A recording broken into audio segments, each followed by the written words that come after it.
afar 10 qof ayaa ku dhimatay tiro inta ka badanna way ku dhaawacantay kadib dagaal saacado badan qaatay oo maanta ka dhacay degmada Ceelbarde ee gobolka Bakool. Dagaalka ayaa waxa uu dhex maray ciidamada daraawiishta Koonfur Galbeed iyo kuwa militariga dowladda federaalka Soomaaliya. Dagaalka ayaa isku bedelay qaab qabiil waxaana magaaladaasi ilaa hadda isku hor fadhiya ciidamadii dagaalamay. dadka deegaanka ayaa waxaa soo gaaray khasaare aad u badan maadaama qoryaha la isku adeegsaday ay yihiin kuwa culus dadkana ay degan yihiin guryo aan xabad celin karin.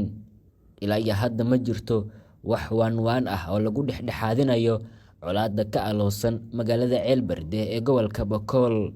sidan oo kale ciidamada dowladda federaalka Soomaaliya iyo kuwa daraawiishta maamulka Koonfur Galbeed ayaa ku dagaalamay magaalada Baraawe ee xarunta rasmiga ah maamulka Koonfur Galbeed waxaana dagaalkaasi ka dhashay khasaare isugu jira dhimasho dhaawac oo soo kala gaaray labada dhinac. isbitaalka Samadeeq u doono adeeg hufan iyo dhaqaatiir takhasus leh daweynta xanuunkaaga waana isbitaalkii ugu horeeyay ee laga hirgeliyay deegaanka Gubadle badqabka bulshadeena waa astaanta Samadeeq Specialist Hospital.